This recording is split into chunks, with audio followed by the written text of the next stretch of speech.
入門版嘅 MPV 咧，之前已經拍咗本田嘅 Freed 啦，同埋福士嘅 Touran 嘅。未睇嘅咧就 subscribe 我哋嘅 channel 自己睇翻啦。咁今次咧等咗好耐，終於等到佢啦。Sienna 其實好多人都想睇嘅，點解一路未拍咧？就係因為等佢 facelift 啊嘛。咁9月 facelift 完，今日有一拍咯。今次就講佢嘅10件事。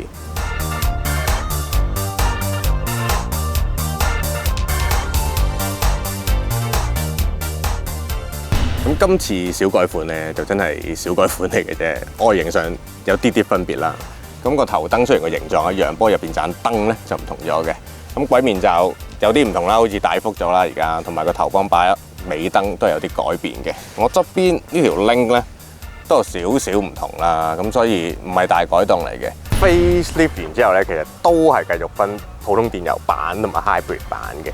咁各自咧都仲有個叫做 limited edition， 不過呢樣嘢有啲搞笑啊！咁以呢部電油版為例，其實 limited edition 咧係仲平啲嘅，差唔多平25000到啦。咁設備啊當然係少啲啦，咁少咗啲咩呢度有講啦。電趟門就得翻一邊啦，咁啊冇 LED 啦啲燈，咁同埋軚盤啊、波棍頭嗰啲就冇皮嘅，咁仲有。冷氣啊，普通冷氣啦，唔係啲自動恆溫冷氣啦，同埋冇咗啲 mon 啊，咁其實相差嘅設備都好似睇落幾多啊，咁所以嗰2萬零蚊感覺上係抵俾嘅 ，limited edition 就真係齋咗啲嘅。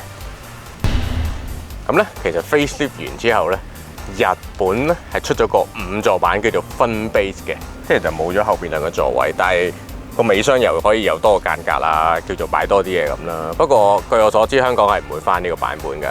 不過都啱嘅，香港人有7個嘅要7個，貪心啊嘛。佢呢個地台咧，同個地面嘅距離係330mm，咁啊聲稱都算低嘅，咁啊方便嘅上落啊嘛。我而家攬一步，再坐入去咧，其實同普通 MPV 差唔多嘅，又唔係特別高、特別低咁咯。咁佢勝在咧就係有啲扶手俾你捉下嘅，呢度有啲坑啦，呢度有啲坑。就唔係好大嘅，但係你都可以幫助下自己上落嘅。我發現咗一樣嘢，唔知有心定無意嘅，原來前座個底咧有個好隱蔽嘅間隔嘅喎，好似個暗格咁。咁我諗佢嘅作用咧，我估嘅咋，就係當你買啲嘢唔見得光咧，收埋佢咯，冇俾老婆知啦。然後冚翻張凳，真係神不知鬼不覺。當然你買禮物俾佢，佢會開心啲啦。咁嚟到前排嘅司機位啦，其實 facelift 完咧都冇乜大改動嘅，最主要係我呢度多咗2個 USB 嘅插頭啦。咁至於擺嘢嘅地方咧，正路2個杯架啦，咁上邊有個櫃，下邊有個手物箱，手物箱入邊咧，仲有一個 USB 有3個嘅。咁呢度有個勾仔咧，就俾你掛袋啊、細細袋嘅嘢啦。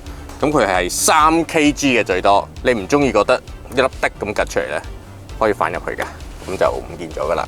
咁門邊有少少位啦，亦都呢度有啲間隔俾你攝下卡仔啊咁樣嘅，咁就差唔多啦，正常夠用嘅。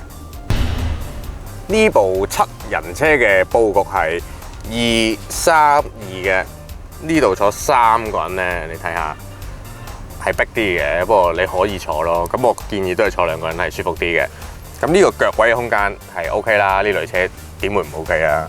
咁成個感覺咧都唔係太局促嘅，但係呢張凳個感覺好似都升得有少少高，所以 headroom 就唔係特別多啦。咁呢張凳咧其實可以有角度調校㗎，再斜啲都仲得，咁斜都仲得。咁若然你只係坐中排唔坐後排嘅，你咪挨到咁都得嘅。咁同埋佢係可以褪前褪後㗎。咁但係我依家你見到咧係已經最後㗎啦。咁若然後邊有人坐咧，就麻煩你就一就佢褪前少少啦。仲有就係因為冷氣咧只係喺前排吹過嚟嘅啫。咁但係你唔使擔心，豐田嘅冷氣好勁嘅，中排一定涼到。至於第3排咧，因為今日唔係好熱，我又未試過。如果有人試過咧，麻煩喺留言嗰度話我聽，第3排享唔享受到啦。進入第3排，方法好簡單，呢度有個抽，拉一拉，咁呢張凳就會飛起㗎啦。咁呢條路咧，我覺得算係幾闊㗎啦，就咁擒入去都唔使點捐嘅。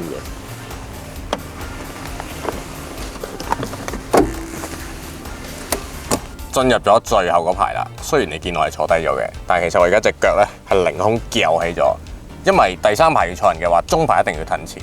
唔該，睇一褪啦。好，咁樣咧，呢個腳位先至係合理嘅。我前邊都叫有少少位，唔使頂住個椅背啊。咁至於設備上面咧，就頭先都講過啦，冷氣冇乜噶啦，因為喺晒前邊啊嘛。咁呢隻窗係細細地啦，因為懶係有啲我都唔知3個人嘅梯形啦。咁視野就普通，咁就有啲杯架啦，同埋有條坑嘅。呢條坑我估攝下電話都可能得嘅。咁得意在就係上邊都仲有條坑喎，呢個可能擺啲雜物啊、筆啊嗰啲嘢啦。呢張凳咧係可以較少少角度㗎，若然你覺得太頂頭咧，你可以微微挨到最近個尾箱個門，咁你就可以坐斜啲咧 ，headroom 就多翻少少啦。嗱，尾箱就係得咁大㗎啦。咁當然呢個係講緊7座位嘅時候啦，你變成5座咧係可以有更加多位嘅。咁但係咧 Sienna 有趣嘅地方就係唔係就咁反低2張凳變成一條樓梯咁嘅，佢要收埋呢2張凳咧係有一個巧妙嘅步驟就係咁嘅。首先你要將中排張凳彈起咗先，之後走翻後邊，接住落嚟呢張凳咧係可以收落去中排張凳度嘅，跟住再走翻去前邊，最後吸翻埋佢，神不知鬼不覺就變咗尾箱出嚟㗎啦。咁其實呢個設計咧係聰明嘅，我覺得可以將尾排收落中排下邊，但係就麻煩少少咯，走嚟走去咁咯。咁最後都不厭其煩提大家 subscribe 我哋個 YouTube channel 啦，因為陸續有嚟好多片睇嘅。咁你要睇翻我哋之前拍過嘅 MPV 特輯咧，都可以喺嗰度揾翻個 playlist 睇翻，咁都好多部車嘅。咁今次講呢架 Sienna facelift 完咧，其實佢係冇機械上嘅改動嘅，所以揸落咧係應該冇分別嘅。咁亦都係1500嘅 NA 引擎啦，咁就配翻呢個 CVT 嘅波箱啦。咁引擎都無話可説啦，都係嗰種好 typical 日本車，比較嘈少少嘅，力水唔會好大。但係第一啖咧，其實第一啖你踩油咧有少少湧出嚟，嗰個假象嚟嘅。咁所以你最好就控制得個油門細少少，咁架車就冇咁挫啦，坐嘅人就舒服少少嘅。咁佢亦都冇話有啲咩加減波啊嗰啲，不過咧佢有個 S Mode， 咁就拉高少少轉數啦，類似 Sport 咁樣啦，咁都唔係好 Sport 㗎。但係佢仲有個 B 嘅，呢個 B 咧係再高啲嘅，一啲低波行車啦，咁你上車啊或者落車嘅時候咧就可以用啦。咁好嘈啊，聽唔聽到？所以冇乜必要就唔好用啦。咁呢個 D 波 OK 嘅，正正常常咁咯。